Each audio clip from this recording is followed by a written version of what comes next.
Oligarchy Watch vous présente le portrait de Bernard-Henri Lévy.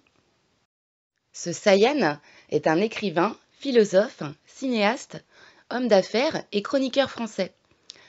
À aucun moment il n'apparaît homme politique et du coup on peut se demander de quel droit il intervient dans tous les conflits internationaux.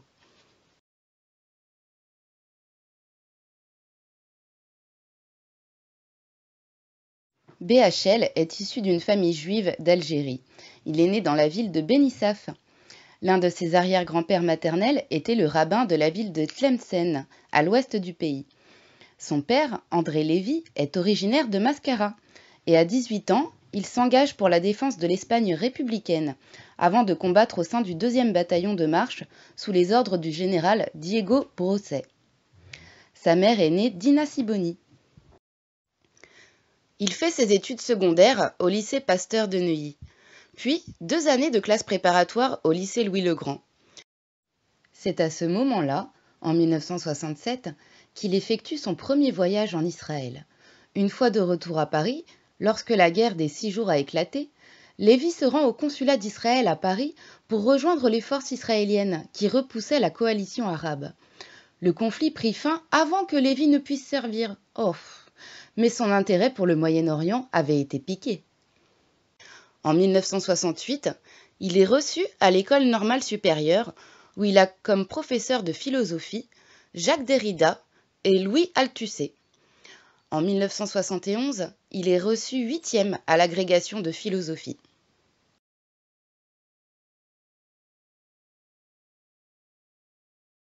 En 1973, il est nommé chargé de cours à l'Université de Strasbourg, où il enseigne l'épistémologie, c'est-à-dire l'étude critique des sciences.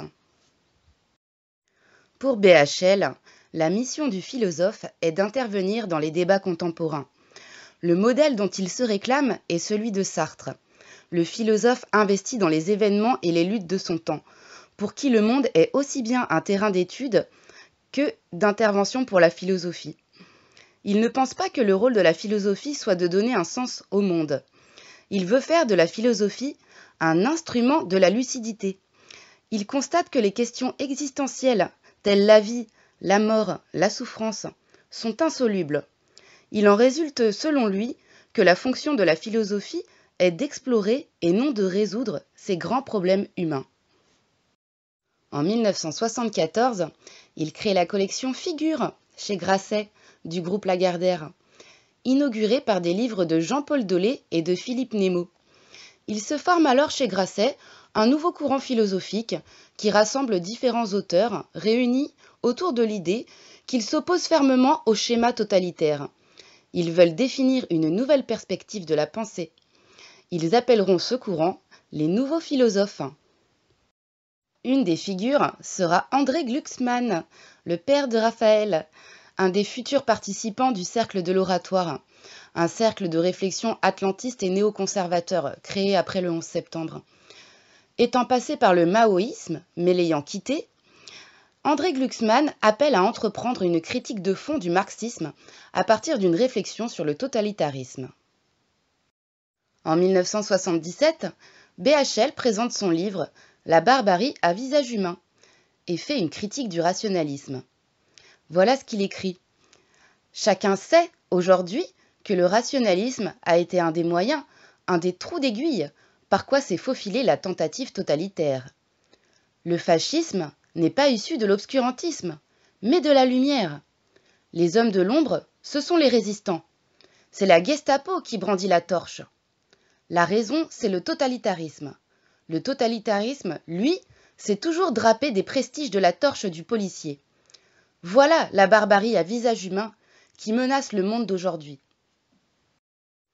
Bon, en réalité, l'objectif est de diffuser un état d'esprit anticommuniste sur la population afin de suivre l'ère du temps et d'accompagner la libéralisation de l'économie. BHL cherche sans cesse à justifier l'enrichissement et nous fait régulièrement des odes à l'argent durant ses discours. Vous pouvez le voir dans notre documentaire sur Drahi. De plus, à l'ère de Giscard, c'est une bonne façon de faire avancer les mentalités pour préparer l'arrivée du socialisme avec Mitterrand, avec qui il est déjà en contact, par la suite. En 1985, la CIA note dans l'un de ses rapports que l'influence de Bernard-Henri Lévy et des nouveaux philosophes, devenus des personnalités médiatiques à sensation, grâce aux émissions de télévision et de radio à teneur intellectuelle dont les Français raffolent, avait contribué à gagner la bataille de l'opinion en France.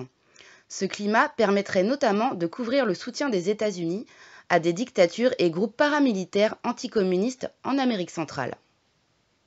La même année, il obtient le prix Médicis pour son premier roman, Le Diable en tête, publié chez Grasset. Marie-France Barrier l'accuse alors de plagiat et lui réclame 1 franc symbolique de dommages et intérêts. Pourtant, BHL sera relaxé par le tribunal. En novembre 1988, il reçoit le prix Interallié pour son roman Les derniers jours de Charles Baudelaire, publié chez Grasset. En mai 90, il lance et dirige une revue littéraire intitulée La règle du jeu, qui existe toujours aujourd'hui. L'idée lui serait venue le soir de la chute du mur de Berlin. En juin 2000, il collabore avec Alain Finkielkraut et Benny Lévy à l'Institut d'études lévinassiennes à Jérusalem, sur la pensée et l'œuvre du philosophe Emmanuel Lévinas, un philosophe juif d'origine lituanienne, un grand lecteur de la Torah et du Talmud, qui se présentait plutôt comme un juif pratiquant la philosophie que comme un philosophe juif. Ce lieu a pour objectif d'être un endroit dans lequel les juifs, divisés par les positions qu'ils adoptent dans le monde extérieur, peuvent coexister, se contester, se comprendre. Ce sera l'occasion de rencontrer Yitzhak Rabin, Shimon Peres, Ehud Olmert ou encore Benjamin Netanyahou. En mai 2003, il publie Qui a tué Daniel Pearl aux éditions Grasset, qui raconte l'histoire du journaliste américain pris en otage et assassiné par Al-Qaïda. Mais BHL ne doute de rien et en citant les noms de ses informateurs pakistanais, il expose ceux-ci aux représailles des talibans. Pas de problème. Ce livre est également critiqué par des spécialistes comme William Darlimple pour ses erreurs factuelles ainsi que pour le manque de rigueur et de compétences sur le sujet de son auteur. Il accuse BHL de confondre certaines villes et de donner ainsi une image détestable de l'histoire. Quant à Madame Pearl, elle qualifie le livre de viol littéraire et déclare que BHL est un homme dont l'ego détruit l'intelligence. En 2010, 2 de ses livres sont des gros flops, dont Pièce d'identité, dans lequel il combat les souverainetés nationales et incite les politiciens à embrasser la loi du marché et la mondialisation, arguant que l'anti-américanisme est une métaphore de l'antisémitisme. Au nom de l'idée du juif d'affirmation, il incite également les juifs au repli communautaire, tout en fustigeant les juifs assimilés. En mai 2011, Bernard-Henri Lévy, Alexandre Adler, Caroline Fourest et quelques autres sont accusés d'être des intellectuels faussaires par Pascal Boniface, le président de l'IRIS, qui consacre un chapitre de son livre « Les pompiers pyromanes » à BHL et à ce qu'il considère être les multiples mensonges contre-vérités de ce dernier. Encore en 2011, paraît son livre « La guerre sans l'aimer » aux éditions Grasset, la chronique d'un écrivain et philosophe devenu activiste et émancipateur d'un peuple au cœur du printemps libyen. Il affirme le 11 novembre 2011 s'être engagé en Libye en tant que juif et sioniste. J'ai porté en étendard ma fidélité à mon nom et ma fidélité au sionisme et à Israël. En 2012, il reçoit le prix littéraire Saint-Simon. Le saint-simonisme est un courant de pensée qui est à l'origine du terme révolution industrielle et qui porte les valeurs du travail et du progressisme à travers l'histoire.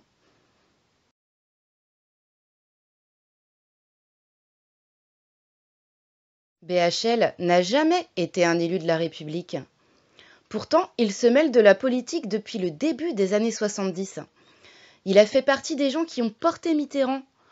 Oui, jusqu'en 1976, il fait partie des conseillers de Mitterrand au sein du groupe des experts, où il siège en compagnie des personnalités politiques comme Michel Rocard, Laurent Fabius ou Édith Cresson.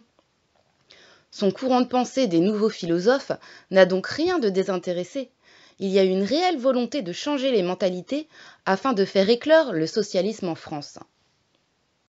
En 1979, il fait un nouveau voyage en Israël et rencontre le premier ministre de l'époque, Menahem Begin.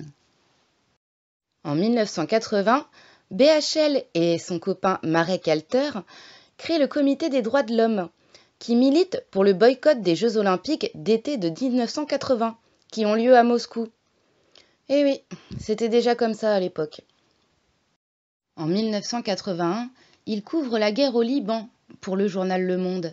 Il y retournera en 2006 au moment du deuxième conflit entre le Liban et Israël. En septembre 1981, BHL part au Pakistan avec Marek Alter et Renzo Rossellini afin de remettre aux résistants afghans 3 postes émetteurs radio achetés par le Comité des droits de l'homme et utilisés par Radio Kaboul, qui appelle à la résistance armée contre l'occupation soviétique. Il prétend alors qu'il a rencontré le commandant Massoud, ce qui sera démenti par la suite. Bernard-Henri Lévy invite avec insistance l'OTAN à appuyer les moudjahidines afghans et s'invite au journal télévisé de TF1. Il faut accepter de penser que, comme tous les résistants du monde entier, les Afghans ne peuvent vaincre que s'ils ont des armes. Ils ne pourront vaincre des chars qu'avec des fusils mitrailleurs. Ils ne pourront vaincre les hélicoptères qu'avec des Sam-7. Ils ne pourront vaincre l'armée soviétique que s'ils ont d'autres armes, que celles qu'ils parviennent à ravir à l'armée rouge. Bref, si l'Occident, là encore, accepte de les aider. Je vois que nous sommes aujourd'hui dans une situation qui n'est pas très différente de celle de l'époque de la guerre d'Espagne. En Espagne, il y avait un devoir d'intervention, un devoir d'ingérence. Je crois qu'aujourd'hui, les Afghans n'ont de chance de triompher que si nous acceptons de nous ingérer dans les affaires intérieures afghanes. Bon, bien sûr, c'était l'avis du moment, parce que ça l'empêchera pas par la suite d'appuyer avec ferveur l'intervention occidentale en Afghanistan consécutive aux attentats du 11 septembre 2001. En 1985, BHL, accompagné de Revel et Glucksmann, signe une pétition parue dans le journal Le Monde qui demandait au Congrès des États-Unis de reconduire l'aide américaine aux Contras au Nicaragua, des groupes armés en guerre contre le gouvernement sandiniste. Le but est d'encourager Ronald Reagan à continuer à soutenir ces groupes armés qui s'illustreront dans des crimes de guerre. Ceci débouchera sur un scandale majeur de l'ère Reagan, l'affaire Iran-Contra. En 1991, lorsque Saddam Hussein a commencé à envoyer des missiles Scud en Israël, Lévy a obtenu une rare interview d'Isaac Shamir, le Premier ministre de l'époque, un grand sioniste. Cet article a été publié dans le 4e numéro de la revue de Lévy, La règle du jeu. Le 27 juin 1992, BHL apprend par Hubert Védrine que Mitterrand a suivi ses conseils et s'est envolé pour la Yougoslavie. En effet, BHL avait demandé à François Mitterrand de soutenir le président de la République de Bosnie-Herzégovine, Alija Izetbegović, isolé dans le Sarajevo assiégé.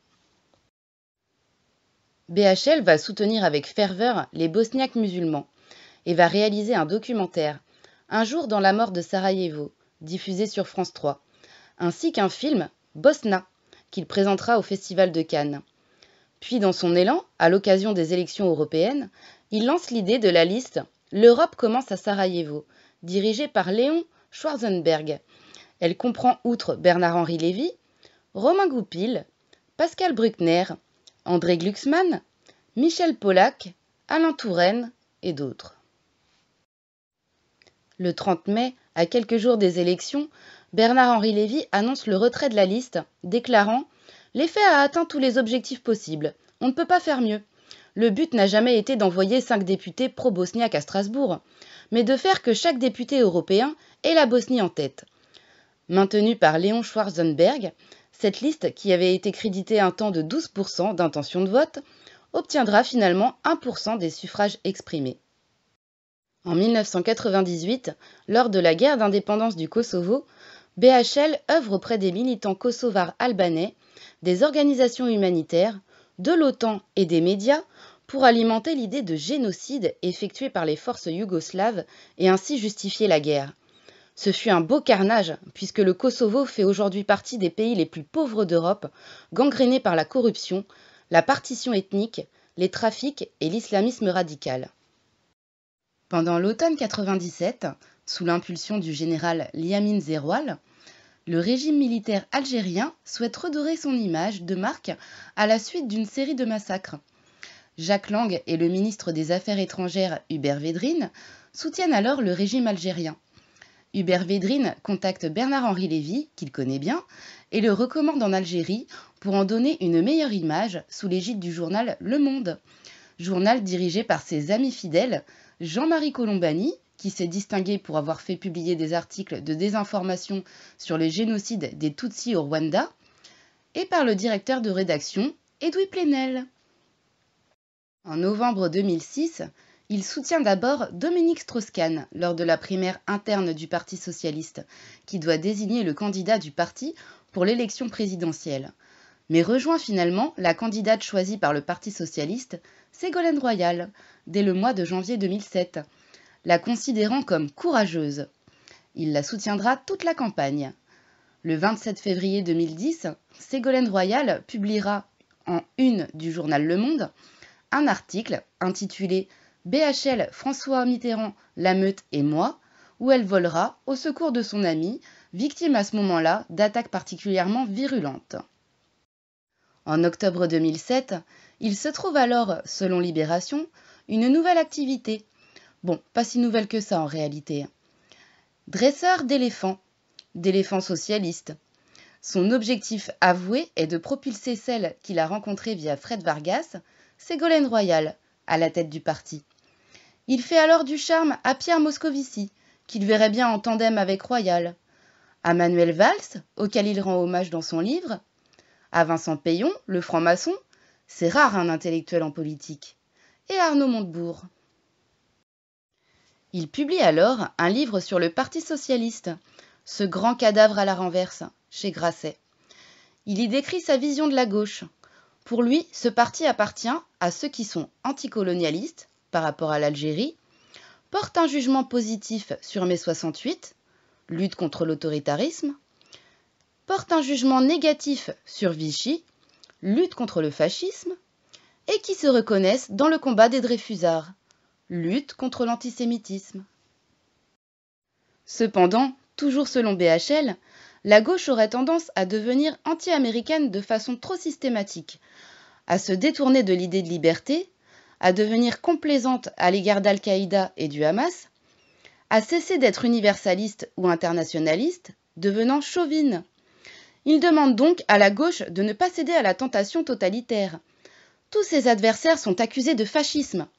Chevènement, Besancenot, Badiou, Ronny Broman ou encore Attaque. Les antifascistes sont donc des fascistes pour M. BHL. Ils se prennent pour qui, ceux-là, à attaquer les États-Unis quand même? Il sortira une version américaine de cet essai sur le socialisme en 2008 chez Random House, une filiale du groupe allemand Bertelsmann. En août 2008, BHL et Raphaël Glucksmann se rendent en Géorgie lors de la guerre d'Ossétie du Sud. BHL publiera par la suite un article de 2 pages dans Le Monde qui sera critiqué par des journalistes qui dénonceront les imprécisions de son témoignage. Lors de la guerre de Gaza de 2008-2009, BHL se rend en Israël, publiant le récit de son voyage dans le JDD. Dans cet article, il constate que la bande de Gaza, évacuée par Israël en 2005 et soumise depuis à un blocus humanitaire, est devenue non l'embryon de l'État palestinien, tant espéré, mais une base militaire avancée. Il accuse la désinformation du village médiatique planétaire en rappelant l'affaire du génocide de Jénine, où les 500 victimes palestiniennes annoncées initialement dans la presse seront en définitive chiffrées à 52. Il conteste également la rumeur du blocus humanitaire, blocus pourtant confirmé par des organismes internationaux. Mais surtout, il témoigne du réel désir de paix de responsables israéliens et palestiniens.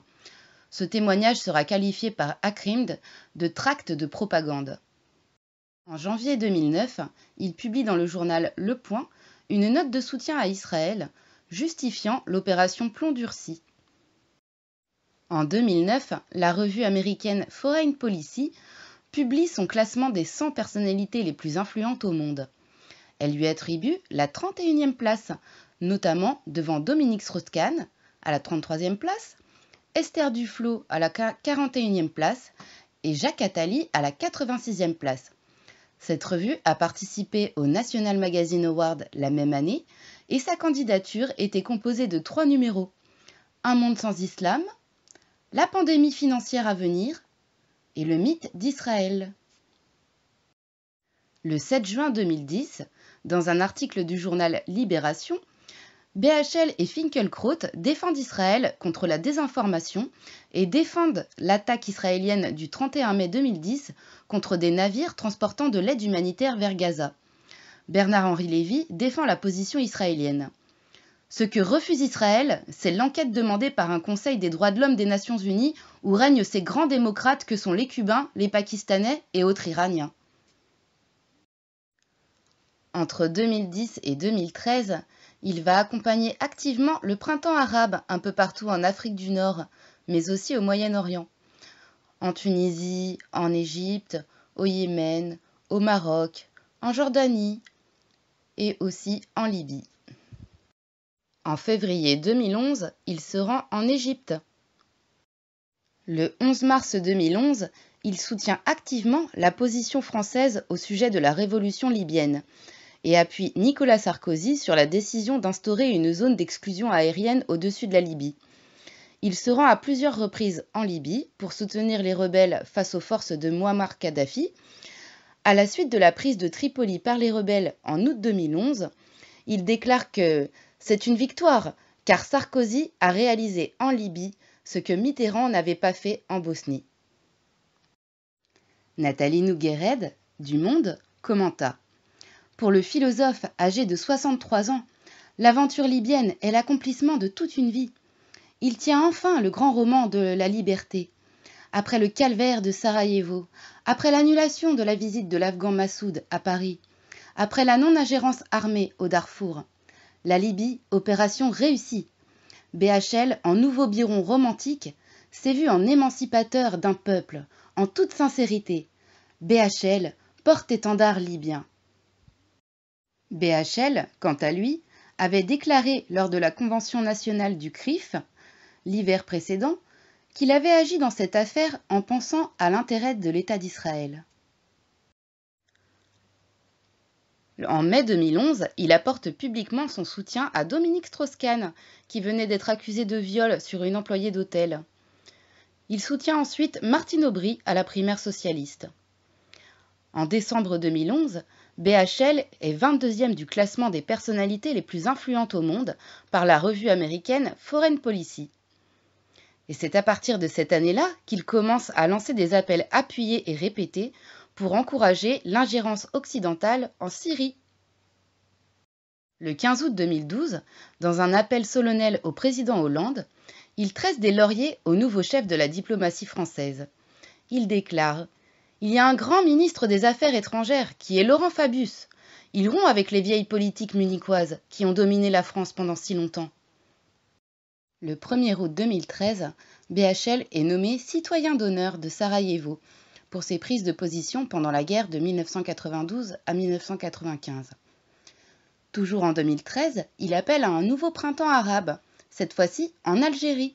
Pas étonnant pour quelqu'un qui a déclaré que les printemps arabes étaient bons pour Israël. En 2014, il estime que Nicolas Sarkozy serait le meilleur rempart au FN et que son retour ferait du bien à la France. Accompagné de George Soros, il lance un appel international pour aider l'Ukraine. Le 9 février 2014, il prononce le premier discours du Maïdan à Kiev en soutien au mouvement pro-européen Euromaïdan, débuté en 2013. Le 22 juillet 2014, soit 5 jours après le crash du vol 17 Malaysia Airlines, il accuse implicitement Vladimir Poutine, apporte son soutien à Petro Porochenko et dénonce le manque de courage de l'Union européenne vis-à-vis du président russe. Le 31 octobre 2014, Bernard-Henri Lévy se retrouve bloqué plus de 4 heures à l'aéroport de Tunis-Carthage en raison d'une manifestation contre sa venue. Plusieurs dizaines de Tunisiens sont venus l'accueillir à sa descente de l'avion au cri de BHL, dégage! Non aux intérêts sionistes en Tunisie! Les manifestants lui reprochent son intervention en Libye qui aurait semé le chaos dans la région et son soutien inconditionnel à Israël. Ils l'accusent de haine contre les Arabes et les musulmans. Le 22 février 2015, il prononce un discours contre l'antisémitisme à la tribune de l'ONU, concluant son propos par « Un monde sans juifs, non, ne serait plus un monde ». Toujours en février 2015, Bernard-Henri Lévy se rend au Kurdistan irakien, dans la région d'Erbil. Il y rencontre des combattants peshmerga qui s'affrontent aux troupes de Daesh. Il défend dans les médias la cause des Kurdes, en lutte avec la barbarie sans pareille des coupeurs de tête de l'aile, selon lui. Il affirme « Ce sont les Kurdes qui se battent en première ligne contre Daesh. Les seuls, selon lui, qui puissent concrètement venir en aide aux chrétiens d'Orient. » Le 31 mars 2015, il conduit une délégation de combattants kurdes au palais de l'Élysée pour y rencontrer le président François Hollande et le ministre de la Défense Jean-Yves Le Drian. Il organise le même jour un rassemblement de soutien aux Kurdes au cinéma Le Saint-Germain-des-Prés.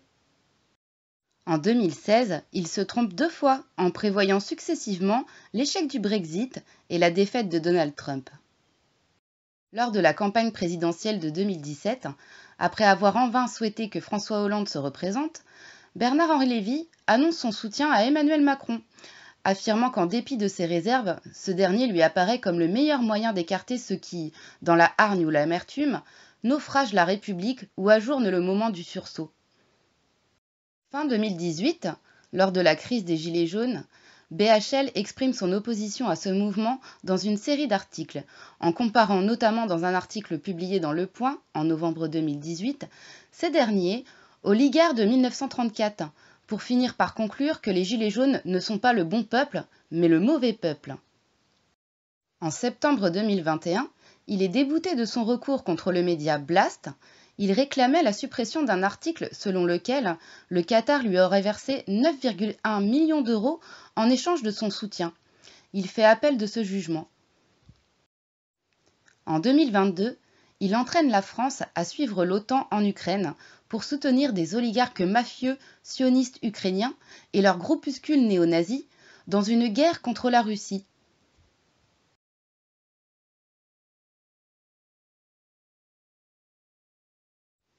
Pour accompagner son action politique, Bernard-Henri Lévy utilise tous les médias à sa disposition pour faire sa propagande. Le cinéma, le théâtre, la télévision et les journaux. En 1991, grâce à l'appui de Jack Lang, BHL du coup est nommé pour 2 ans président de la commission d'avance sur recettes au cinéma.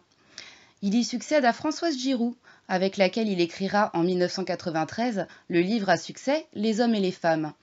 Cette commission est chargée d'attribuer des aides financières aux projets cinématographiques à venir. Ce poste va lui permettre de se faire un bon carnet d'adresses dans le monde du 7e art et d'influer également sur les choix qui seront faits. En juillet 1993, il est nommé président du conseil de surveillance de la chaîne Arte, sur intervention personnelle du président de la République, François Mitterrand. Il l'est toujours aujourd'hui, son mandat étant renouvelé à chaque fois. C'est le plus long mandat du PAF. En 1997, il réalise au Mexique un film de fiction, Le jour et la nuit, mettant en scène son épouse Arielle Dombal, mais aussi Alain Delon, Lorraine Bacal et Karl Zéro. Le scénario fut coécrit par Bernard-Henri Lévy et Jean-Paul Enthoven. Ce film fut un fiasco retentissant, tant critique que public. 73 000 entrées après 2 mois d'exploitation, et demeure à ce jour sa seule tentative de cinéma de fiction. Face à cet échec, BHL regretta en particulier d'avoir été mégalo et d'avoir fait trop grand, trop fort, trop beau, trop tout. Les cahiers du cinéma l'ont qualifié de plus mauvais film français depuis des décennies et ont regretté que de l'argent du cinéma mexicain soit allé à ce film plutôt qu'à des cinéastes mexicains qui auraient mieux su l'utiliser. Ce film est depuis régulièrement cité parmi les plus mauvais films de l'histoire du cinéma, y compris à l'étranger. Depuis début 2007, Bernard-Henri Lévy est actionnaire et membre de surveillance de Libération. En 2008-2009, Il investit dans Libération aux côtés notamment d'Édouard de Rothschild et Carlo Caracciolo. Le philosophe apporte 113 300 € à une holding rebaptisée Refondation, qui devient le principal actionnaire du quotidien. Il entre aussi au conseil de surveillance, mais l'argent de Refondation est rapidement absorbé par les pertes récurrentes du quotidien. En 2014, Refondation est diluée à zéro au profit de Bruno Ledoux, un des fondateurs et actionnaires de Altis Media Group, le groupe de Patrick Drahi. Aujourd'hui, c'est Dov Alphon qui est le directeur de la direction et de la publication du journal. C'est un ancien agent du Mossad. Le 29 septembre 2009, Bernard-Henri Lévy apporte son soutien à Roman Polanski, réalisateur arrêté le 26 septembre 2009 à Zurich, en Suisse, pour viol sur mineur. BHL, selon ses propos, considérait que c'était un scandale que d'arrêter un homme plus de 30 ans après les faits et que cela n'avait pas de sens. Il fait d'ailleurs signer une pétition sur son site. Le 25 mai 2012, il présente au Festival de Cannes en sélection officielle son film documentaire Le Serment de Tobrouk sur la guerre en Libye, qui mit fin au régime de Mouammar Kadhafi, projeté en séance spéciale et qui sera distribué aux États-Unis par Harvey Weinstein. La réception critique est négative, parlant de documentaire de propagande empreint d'autoglorification et soulignant le narcissisme de l'auteur. Le nombre d'entrées en salle est très faible. En octobre 2014, BHL décide de reprendre le théâtre en lançant tambour battant sa pièce Hôtel Europe au théâtre de l'Atelier, avec Jacques Weber dans l'unique rôle. Très commentée dans les médias, la pièce reçoit la visite de Manuel Valls, François Hollande et Nicolas Sarkozy, ainsi que les éloges de ce dernier. La pièce est cependant jugée sévèrement par la critique. Ainsi, dans Le Monde, Fabienne Darge souligne la pauvreté de l'écriture, son simplisme dénonciateur, sa mise en scène indigente et conclut en se demandant comment la surface médiatique de certains personnages de notre petite comédie intellectuelle française peut être à ce point inversement proportionnelle à leur talent. Le public ne suit pas et la pièce est déprogrammée dès le 16 novembre au lieu du 3 janvier. En juin 2016, Peshmerga, son film documentaire de guerre, sort, après avoir été programmé en sélection officielle par le Festival de Cannes. Tourné de juillet à décembre 2015 sur la ligne de front opposant les combattants kurdes, les Peshmerga, au groupe djihadiste Daesh, le film présente, selon Le Monde, comme dans ses films précédents, une vision du conflit en noir et blanc, avec d'un côté les bons, les bosniaques, les rebelles libyens, etc., de l'autre les méchants, les Serbes, Kadhafi, etc.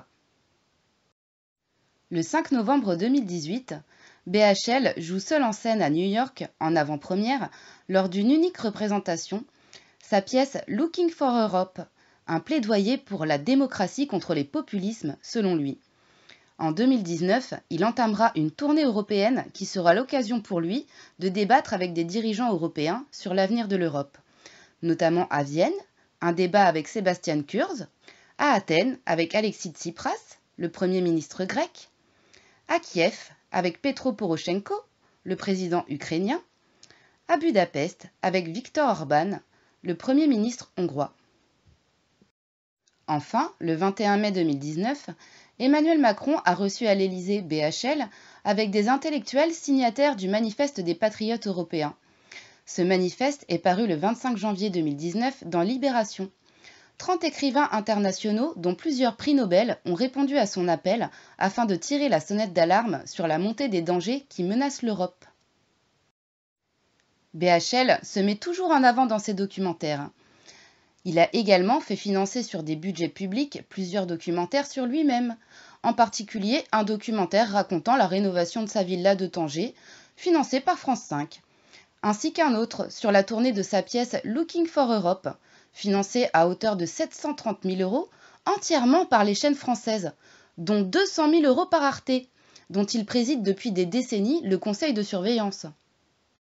BHL est éditorialiste au Point, le journal de son ami Pinault, mais également au Corriere della Sera, au El País de Madrid, ainsi qu'à diverses publications où il commente chaque semaine l'actualité politique, artistique et culturelle. Alors, par exemple, dans le New York Times, Huffington Post, Daily Beast, Haaretz, Aftenposten, Expressen de Stockholm, New Republic.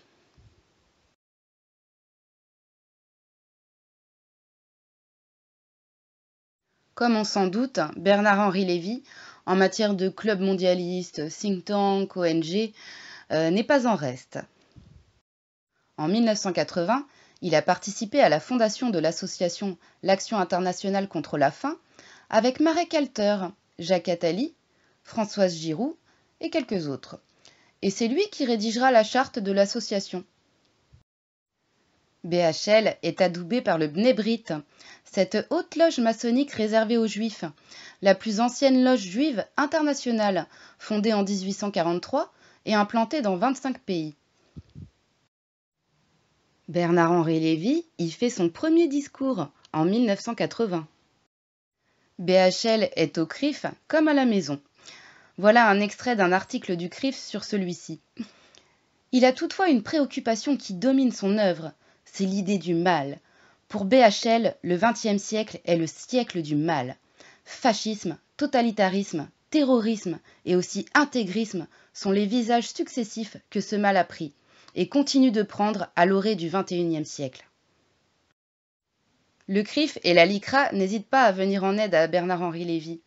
Ils sont intervenus pour faire retirer un article de Mediapart qui dénonçait la propagande lancée par BHL pour encourager l'intervention en Syrie.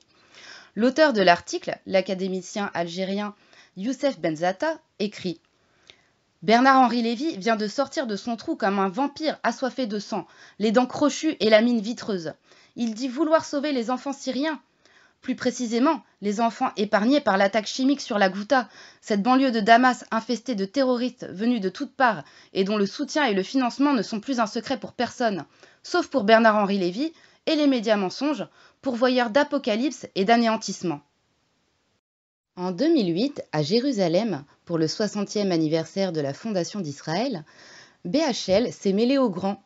Le président Shimon Peres, le légendaire diplomate Henry Kissinger ou l'auteur Amos Oz. En 2010, la règle du jeu fête ses 20 ans. Pour l'occasion, beaucoup de personnalités sont venues pour célébrer cette réussite de BHL.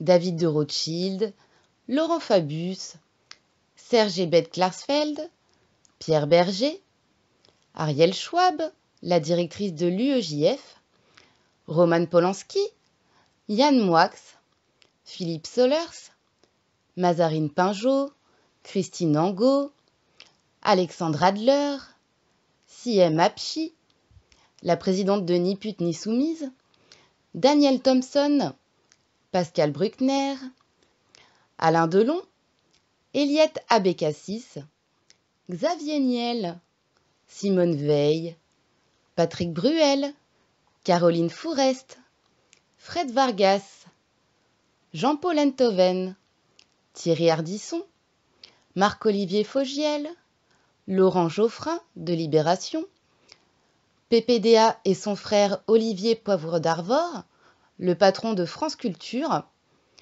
Philippe Starck, Jean Lacouture, Étienne Moujotte, le directeur du Figaro, Maurice Safran, directeur de Marianne, Carole Bouquet, Philippe Val, Olivier Jay, le directeur du Journal du Dimanche, Éric Fotorino, directeur du Monde, Vincent Lindon, Monique et Jacques Lang, Serge Wimbert, Lionel Jospin, Bruno Le Maire, David Kessler, François Bayrou, Georges Kiechmann, Jean-Michel Darrois, Françoise Bettencourt et son mari Jean-Pierre Meyer, Ariane Chemin, Claude Lanzmann, Carl Zéro, Marc Tessier, Patrice Duhamel, deux anciens patrons de France Télévisions d'ailleurs, Jean-Pierre Mocky, Bernard Lavillier, Bernard Kouchner, Nicolas Brimaud, le patron du Canard enchaîné, Aurélie Filippetti, Arnaud Montebourg, Daniel Cohn-Bendit, Romain Goupil, Jean-Pierre Elkabbach, Bertrand Delanoë, l'ancien maire de Paris, Frédéric Mitterrand et Christophe Barbier et beaucoup d'autres, mais on va arrêter la liste ici. Le 16 mai 2017, il reçoit le titre de docteur honoris causa de la part de l'université Bar-Ilan pour plus de 40 ans de contributions influentes au peuple juif et à sa nation. C'est la troisième fois qu'il reçoit ce prix. Il en a eu un à Tel Aviv en 2002 et à Jérusalem en 2008. Ces universités sont financées par les plus grands défenseurs d'Israël et sont à la pointe en matière de recherche en intelligence artificielle. Voici le discours qu'il prononce. Je suis venu en Israël pour la première fois à la fin de la guerre des 6 jours. Je suis revenu en 1973. J'étais ici pendant la guerre avec le Liban, ou encore une fois quand les Scuds volaient.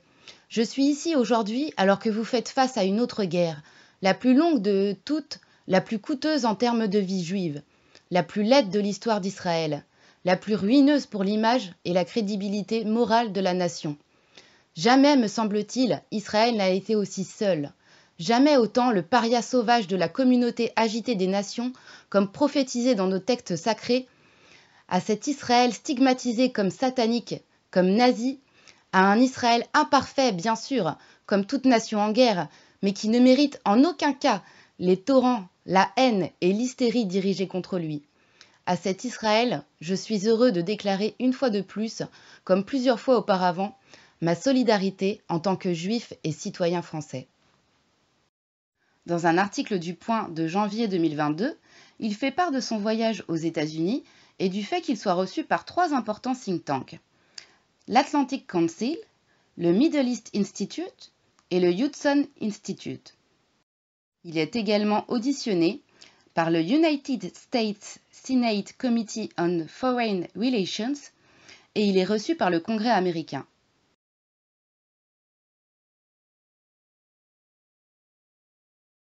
BHL est prétendu millionnaire, mais il est impossible d'évaluer sa fortune et il est évident qu'elle est bien plus importante que ce qu'il prétend.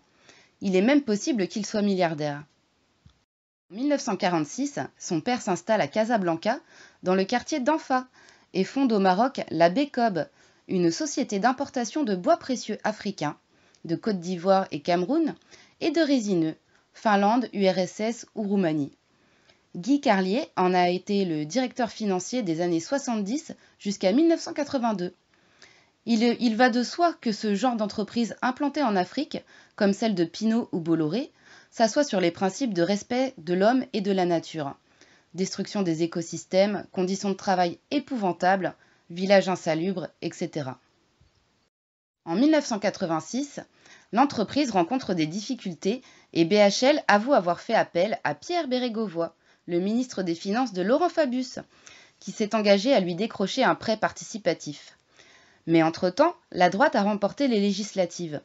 Il faut donc obtenir de Jacques Chirac, nouveau Premier ministre, qu'il tienne les engagements souscrits par le gouvernement de Laurent Fabius. Pas facile. Bernard se démène auprès de la Chiraki.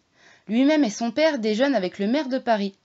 Un prêt participatif de 40 millions de francs est octroyé à la BECOB par le Crédit National, banque gérée par le Trésor, que Jean-Claude Trichet dirige alors. Pour la BECOB, le prêt présente de très nombreux avantages. Au décès d'André Lévy, en 1995, son entreprise, la BECOB, réalise alors 450 millions d'euros de chiffre d'affaires et Bernard Henry en est déjà vice-président du conseil de surveillance. 2 ans plus tard, la famille Lévy cède les 76,9% qu'elle détient dans la BECOB, à l'insu de ses actionnaires, à Pinault Bois et Matériaux, une filiale du groupe PPR, devenue aujourd'hui Kering, pour 49 millions d'euros, montant versé à la holding familiale FINA2, répartie entre les 3 enfants d'André Lévy, rapidement absorbée par la nouvelle holding FINA4, puis une autre baptisée BPL Finance, acronyme de Bernard et Philippe Lévy, qui fait l'objet d'opérations financières complexes. En mars 1998, le magazine Entrevue décide d'envoyer une équipe enquêter sur la BECOB, mais leur reportage ne sera jamais publié, BHL étant intervenu directement auprès de Jean-Luc Lagardère, propriétaire du journal, pour faire passer le reportage à la trappe. Cette fortune a été complétée au fil des années par des placements boursiers, facilités par son intimité avec les grandes fortunes du CAC 40. Ces placements les plus notables comportent notamment Jebers Négoce, une société qui exporte sucre, farine ou riz vers l'Afrique, Sanotech, une chaîne de salles de sport à l'enseigne Body Hit, les éditions d'Arrêt, société d'un styliste proche d'Ariel Dombal, ou encore le quotidien Libération. En 2000, la commission des opérations de bourse le soupçonne de délit d'initié et de renvoi d'ascenseur croisé. Un analyste déclare alors dans Le Parisien qu'il est difficile de savoir si ces activités génèrent d'importants bénéfices, car ces sociétés civiles immobilières ne sont pas obligées de déclarer leurs résultats.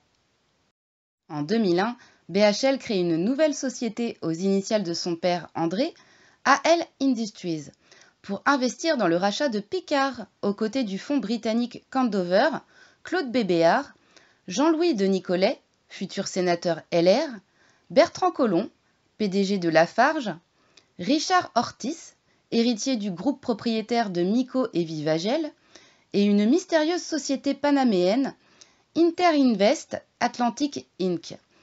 BHL prend un petit ticket, 1,55 million d'euros, dans le rachat par LBO de la chaîne de surgelés, alors valorisée 920 millions d'euros. À peine 3 ans plus tard, Picard est revendu au fonds BC Partners sur une valorisation de 1,3 milliard d'euros. La société de BHL empoche alors 2,3 millions d'euros de dividendes. Pour effectuer ses achats et ventes, BHL peut compter sur les conseils de son ami Alain Minc, entre autres, son conseiller en affaires, un homme très proche de David de Rothschild. Il fait partie de la bande de copains de chez Yves Saint Laurent, maison dans laquelle se croisent Pierre Berger, François Pinault, Xavier Niel et d'autres. BHL est aussi un grand spéculateur de l'immobilier. Son appartement parisien dans le quartier Saint-Germain est valorisé à 5,4 millions d'euros dans sa déclaration d'ISF pour 2009. Cependant, lors d'un contrôle, le fisc estime que celui-ci vaut au moins 6,2 millions d'euros et inflige un redressement fiscal à l'écrivain. L'appartement sera finalement revendu 7,1 millions d'euros en 2010.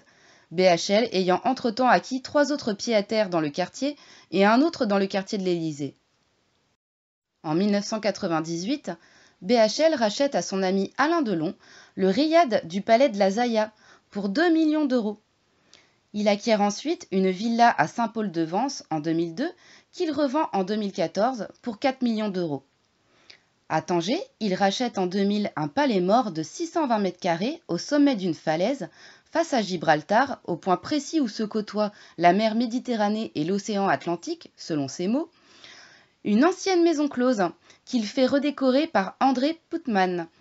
Elle est mise en vente en 2017 sur le site de Christie's International Real Estate, la maison de vente aux enchères de son ami Pinault.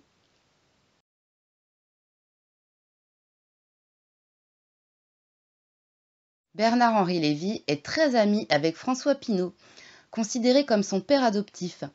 Celui-ci n'a d'ailleurs pas hésité à éponger la dette de SOS Racisme dont BHL est l'un des parrains.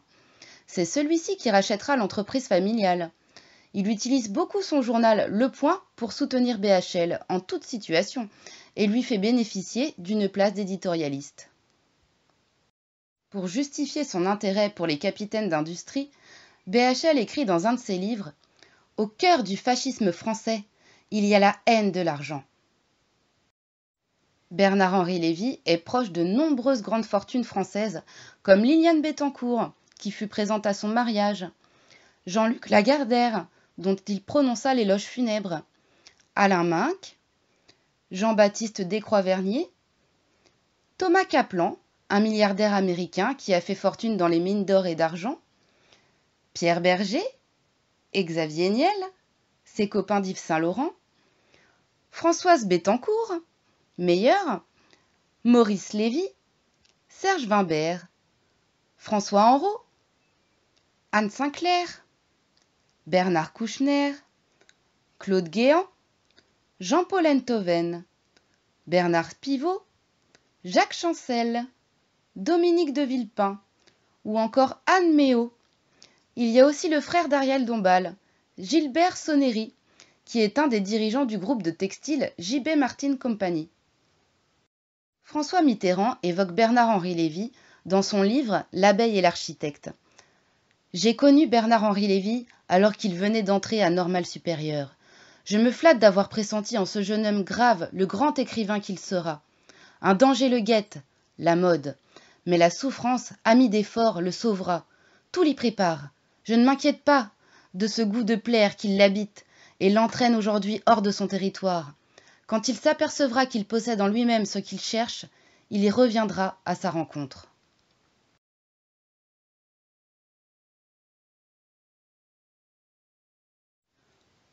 Alors, un petit mot sur le reste de sa famille. Alors, il a un frère et une sœur, Philippe et Véronique. Véronique est convertie au catholicisme depuis 2012. En septembre 1974, il a une fille de sa première union avec le mannequin Isabelle d'Outre-Luigne. C'est Justine Lévy. Ils divorcent la même année. Après s'être rendue coupable de cambriolage pour financer son addiction à l'héroïne, Isabelle d'Outre-Luigne est incarcérée et ne reprendra pas la garde de sa fille. Elle décédera en 2004. Justine Lévy est aujourd'hui éditrice et écrivaine. En 1980, il épouse Sylvie Bouscasse, une éditrice. François Mitterrand est témoin de mariage. De leur union naît la même année un fils prénommé Antonin Balthazar Solal. Ils divorcent quelques années plus tard. Antonin Balthazar Solal, qui est aujourd'hui avocat associé dans le cabinet Metzner, est très impliqué dans l'aide à l'intégration des demandeurs d'asile. Il a défendu Ramayad, poursuivi pour faux et usage de faux et inscription indue sur une liste électorale, et est depuis 2012 l'avocat de François Fillon. Il défend aussi Audrey Pulvar dans le conflit qui l'oppose aux Inrecuptibles. En 1993, BHL épouse l'actrice Ariel Dombal. Mais ça ne l'empêche pas, entre 2006 et 2013, d'avoir officiellement pour maîtresse Madame Daphne Guinness, la riche héritière du fabricant de bière irlandais. Bon voilà, nul besoin de conclusion je pense. Les faits parlent d'eux-mêmes, donc notre équipe souhaite vous laisser faire vos propres conclusions par rapport aux faits qui vous ont été énoncés dans ce documentaire.